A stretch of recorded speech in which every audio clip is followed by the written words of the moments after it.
Greetings, everyone. My name is Jono from Team Jasper, and today I'm going to be teaching you how to play Playthings. Playthings is the peculiar parlor game by Jasper, Beatrix, Jerry Bright, Joey Palconi, and illustrated by Nick Tafani. This is what we call a sensory guessing game. It's intended for 3 to 5 players and takes about 25 minutes. It's a little dependent on player counts. It's a little shorter at 3, a little longer at 5. And we recommend ages 13 and older.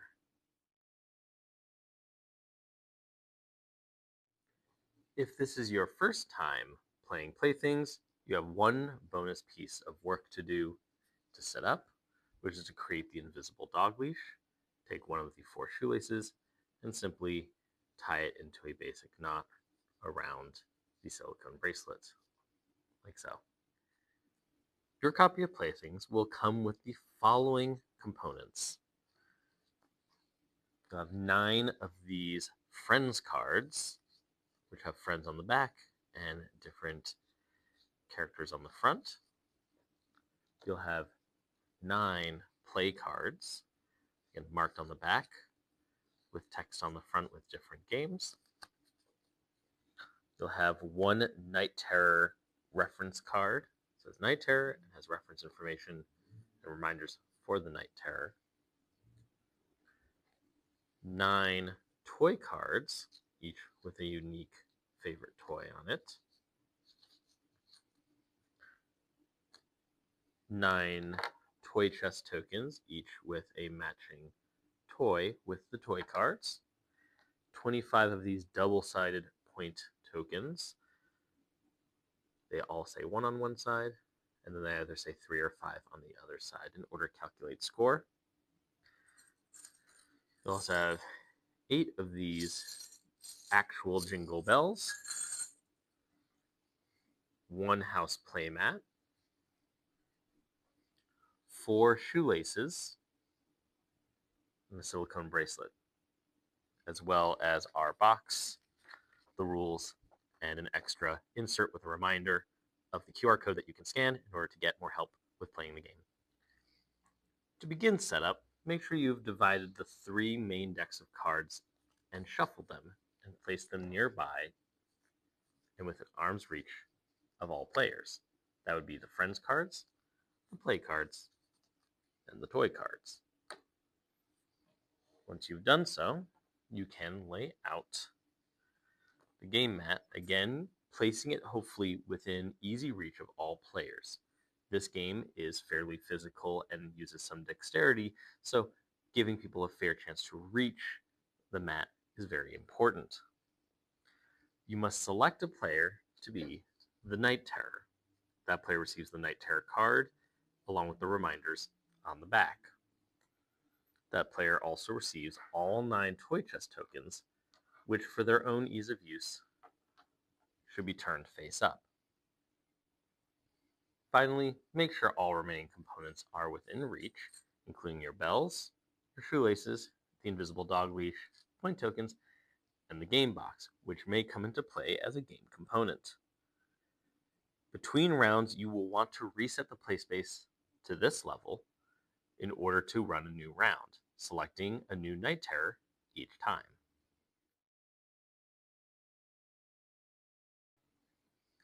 In Playthings, you are a group of friends having a slumber party in which you have told tale of the mischievous Night Terror, a creature that has decided to steal your favorite toys. This means that the game is all players, whether that be 2, 3, or 4 of them, versus the Night Terror. Those players will score together and cooperatively, while the Night Terror will score separately.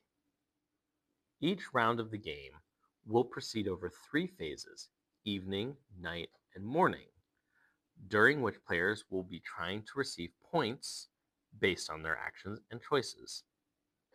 During the first phase, the players will receive toy cards in order to identify the toys they are looking for, and set traps in order to better feel or hear where tokens are being placed during the following phase.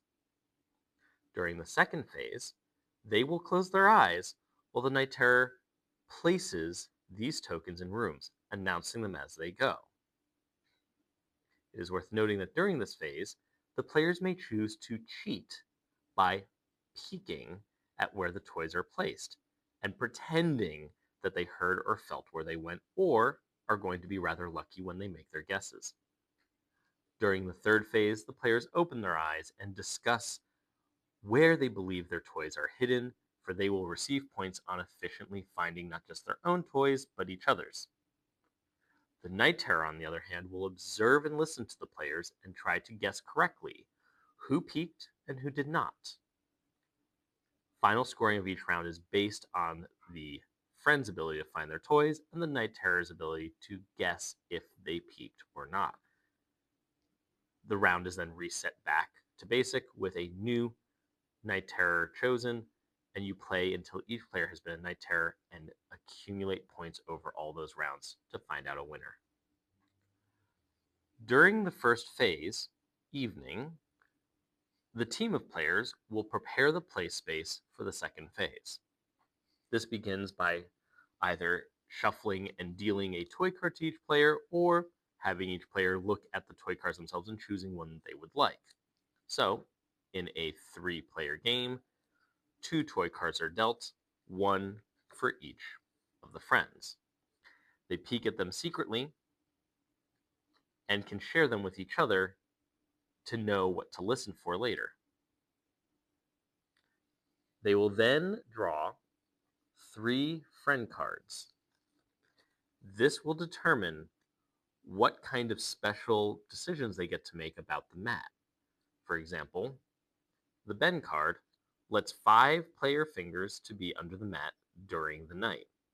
This could be one player putting 4 fingers under the mat to better feel tokens being placed in certain rooms, or split between multiple players around the table. Or we have our friend here, Nick, which requires that the Night Terror drop 2 tokens so that they make noise and possibly not land on their correct side. Here is an example of the board set up after one of these phases. The 3 cards that were received were utilized. For example, Jenna allows placing the game box on the board to block off certain rooms and forcing the Night Terror to double up some of the tokens in some rooms. Max allows the placement of the 8 bells, so these are now likely to be bumped or moved when the Night Terror places tokens. And finally, the card we saw before, Nick, will force the pinwheel and the horse in this case to be dropped from a specific height in order to make noise and possibly reveal their location. It is worth noting that no matter how many players you have on the friend team, there are always 3 cards. These cards are discussed by the team and utilized as a group. They don't apply per player, and it is up to the players to divvy up responsibilities, such as if they are holding onto the leash, using the strings, or using some other effect that allows them to touch or place their hands on the mat. During the second phase, the Night Terror will be hiding toys throughout the house. During this phase, the friend players as a team will have their eyes closed. If their hands are involved or placed somewhere on the mat or in the vicinity, they will remain so, but they must listen and feel in order to figure out where the tokens are placed.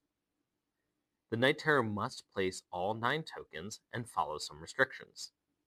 First, the Night Terror must announce each token as they're placed. For example, by announcing, "I am placing the train." 2, they must not specifically move objects out of the way before placing their tokens. This means if they announce that they are placing the top, they might make additional noise if they collide with something that does so, as well as allow players to feel it if their hands are placed somewhere on the mat. The third restriction is that each toy must be placed in a distinct room. So if we were to place the ball and the bear, we cannot double up on rooms, unless we run out. This means that as we get to the end of the pile of tokens, if players open their eyes and see 2 tokens sharing a room, they know that one of those tokens must be amongst the last placed and might give them more information to figure out where their toys have gone. I will now finish the placement of tokens, including the dropping of these 2 tokens from a certain number of inches up. I will explain more in detail at the end of the video how the different nuances of the friend cards work. But for now, the ones that are in play block some rooms, create some noise, and force the Night Terror to do something like this. I am hiding the horse. And I am hiding the pinwheel. I am now placing the sword. I am placing the doll. As you can see, we have to double up. And I'm placing the blocks. Now, very importantly, the players have their eyes closed and they are listening and feeling for information. However, they can choose to peek. They can peek for a moment or for a while. They should certainly try their best not to be seen by the Night Terror doing so, and can sneak a peek however they wish, peeking through their fingers, getting a little glance at the right moment when they hear their toy being placed, or their choice. But it's very important that they know that they have to be honest about whether or not they peeked at the end of the round when they are either accused or not accused. It is worth noting, as you can see, the drop tokens did not land in the way that was intended. They must remain where they land, including the fact that this token is now public and revealed, and this token is not entirely inside a room. The remaining tokens are completely within rooms, each in a different room until we were forced to double up. In the third phase, when all the tokens have been placed, the players wake up and it is morning. They need to now find their toys while the Night Terror watches and tries to determine who peeked and who did not.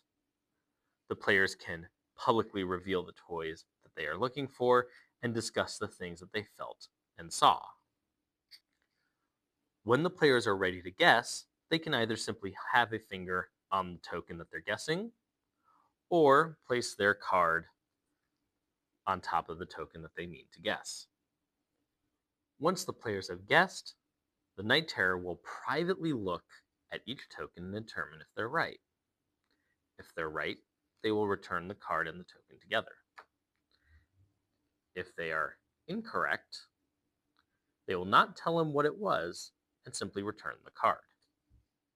For example, the players might recall that the last token placed was the blocks, which means it's likely one of the tokens that shares a room with another one, because only later tokens can be doubled up. So the players debate if it is possibly one of these tokens or one of these. However, they are aware not only that this is the pinwheel, but that this other token that they're looking for was dropped. So they will not guess this or this, and they might guess one of these.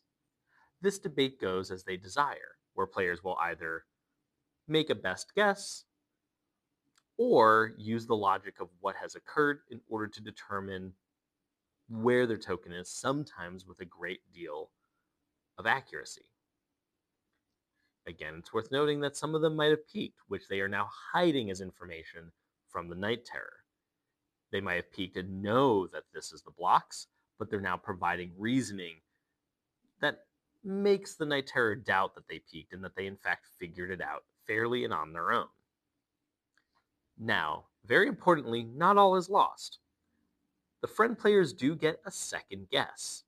However, they will get one bonus piece of information to help them in order to come to a better conclusion about where their toy might be. This is done using a play card. The player that is to the left of the Night Terror will draw and use one of these play cards to reveal a piece of information. Some of these involve guessing or flipping tokens, or playing a little dexterity minigame in order to decide which tokens are revealed or not revealed. For the sake of an example, we will be using Truth or Dare. Reveal 2 toy cards that are not in play. So we'll reveal the teddy bear and the spinning top. The Night Terror turns those matching toy chests face up. So the Night Terror will quietly look at each token and turn the matching tokens face up. It might take a moment in order to find where the matching tokens are. It is at this point that the players who have not found their toys will make an additional guess. This could be all players or just some of them, but they get to continue to discuss and work out where they believe their toy might be. They might find out some information like knowing what the toy was that was wrong, or some other toys that are present on the board. They still make their best possible guess and hide whether or not they peeked, and work with other players, for they will all score additional points based on their ability to work together and find all the toys. This time, the Night Terror does not have to peek at them. Each player still has to guess, simply touches or places their card on the toy they want to guess, and once they've all done so, they check themselves and take it if they are correct. Now that players are done looking for their toy chests, they score points. If they guessed correctly on the first guess, they will receive 2 points. So our player who correctly guessed the blocks receives 2 points. If they guess correctly on the second guess, like our bouncy ball, they receive 1 point. And finally, they receive a point for every chest found by all players. So, in a game with both players finding their chests, each of them receive 2 more points. It's worth noting that if you're running low on tokens, that you can flip tokens over in order to find new and adjusted values, which means our stacking blocks player has 4 points, and our bouncy player has 3 points. We are now to the final and most crucial step of the game, the Night Terror's accusations. The Night Terror will now score points based on if they can guess who did or did not peek. So far, the Night Terror has been listening and watching how players behave and discuss how they found their toys, and can try to make the best determination. They get to choose the players in any order, and then accuse them of either peeking or not peeking. If they're correct, they will get points, and they get to continue accusing other players. But very importantly, if they accuse a player incorrectly, they do not get to keep going. Therefore, it's important that the Night Terror accuse players in the order of greatest certainty. For example, the Night Terror might be looking at this blocks player and think how they deduced the location of their blocks made a lot of sense. So they might say, I do not think you peeked. That player must answer honestly, and if they did not, the Night Terror receives 2 points, and now gets to keep accusing, moving to a less certain player, the player with the bouncy ball. They might accuse the player of the bouncy ball that they did peek, and for the sake of this example, we're going to say that they did. That's how they knew that the ball is not one of the areas that didn't go near a bell. That's as much as they saw. If the accusation is correct, the Night Terror receives 2 points, but it comes from the player's stash of points. So that player is reduced from 3 points to 1, the Night Terror is now at 4. It's worth noting that if they are wrong, no points are stolen, they would stop accusing. And this is important to the players who might peek to know that there's a cost to peeking by default, because there's a risk of getting your points stolen. Only peek if you can use that information well and can hide it from the Night Terror. And there you have it. That is one complete round of Playthings. You make quite a bit of a mess, but I'm going to show you some shortcuts in order to clean up. First and foremost, you should set aside all elements of play that you used for traps. You should pass the Night Terror card to whoever's going to be the Night Terror next, and give that player all 9 toy chests. You should return the toy cards to their deck and give it a good shuffle so that the new team of friends can draw new toy cards. The play card you use can simply go to the bottom of the deck so that you don't draw it again, meaning that the one on top will be a new card. And finally, the friend cards similarly can be placed at the bottom of the friend deck to ensure that new friends come out. You might decide to shuffle them every time in order to get varied combinations or to see certain friend cards come up multiple times. This is ultimately your choice. After each player has had a turn being the Night Terror, tally up total points and declare a victor based on who has the highest score. If more than one player has the highest score, tied players win together.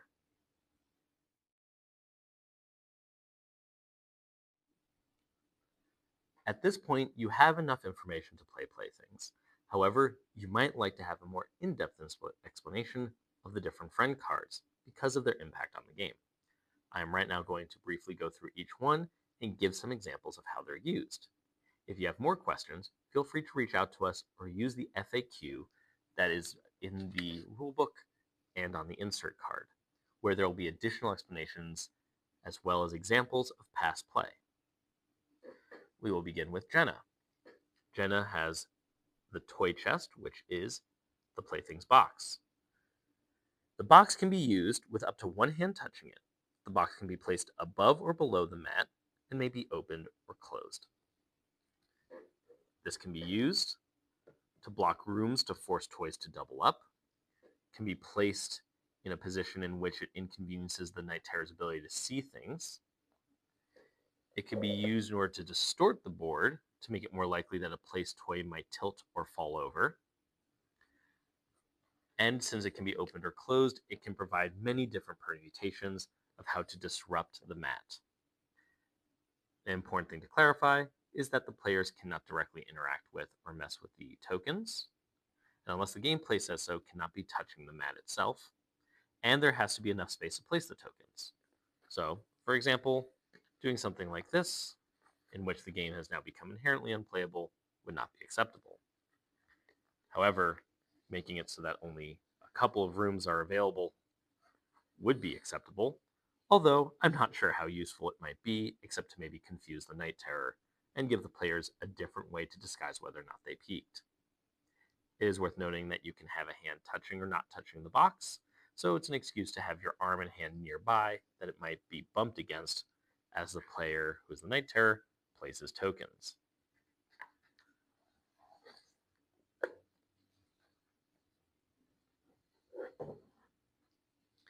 Next, we have Max, who you saw in demonstration, lets you utilize these bells. You get to have up to one hand touching each bell, which might result in multiple players being able to crisscross and place their hands and fingers on and over the mat. However, that will make them a little less likely to ring because they're potentially being held in place. The bells can be placed above or below the mat, creating bumps, and they can be used in combination with other components like the leash and the shoelaces, because the bells can be strung onto or tied onto the strings if they're available.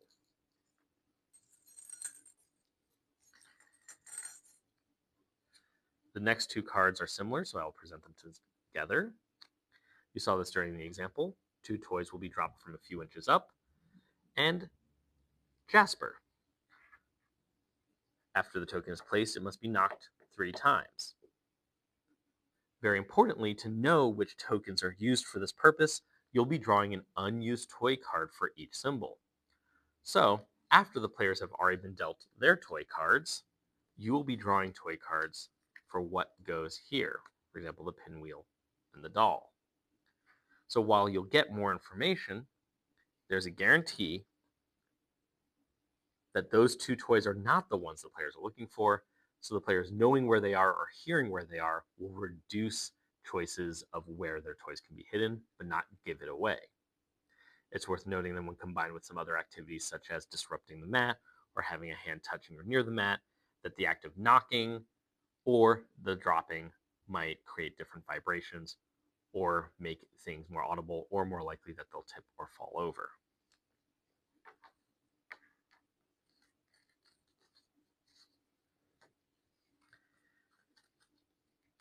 Next up, we have Jerry Jr., which uses the invisible dog leash. This is the purpose of the bracelet in this. The Night Terror wears the bracelet on the hand that's using to play the tokens, while the other player with their eyes closed gets to hold on to the end of the leash. This is the one exception where the player is allowed to move their hand during the night in order to keep this taut and feel where the hand might be moving. It will be up to the Night Terror to announce things such as, I am placing the pinwheel, and trying to find ways to disguise their movement in order not to give too much away.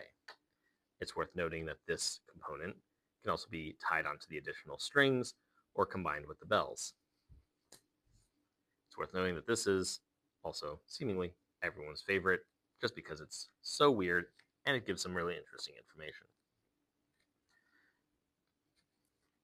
Then we have Ariana. You may hold a corner of the mat during the night. It could be like this, however you'd like. And since there's two of the symbol, two different hands can be doing so two players can work together in order to adjust or feel out how to move this around. Joseph lets you have the ability to touch the top of the mat with one finger, which gives you an excuse to put more of your arm and palm and even other fingers near the mat to better feel or bump against the Night Terror as they do things. Ben lets you have 5 fingers but no other parts of your hand under the mat. So one player might put 3 fingers under one room over here, while another player puts 2 fingers under a different room. And finally, Jade, who lets you use the 3 strings, which are our jump ropes. Each one can be held by up to 2 hands each, meaning that they can be held taut in various ways. They might go above or under the mat, including lifting it up. They may also be tied to other components, including the mat. It's entirely your choice if you want to tie the string to the corner of the mat in order to levitate the entire mat off of the surface or something similar. My advice when it comes to all of these is that they're mostly silly. There's no combination of these abilities that gives perfect information and usually causes more chaos and strange moments than actual deductive play.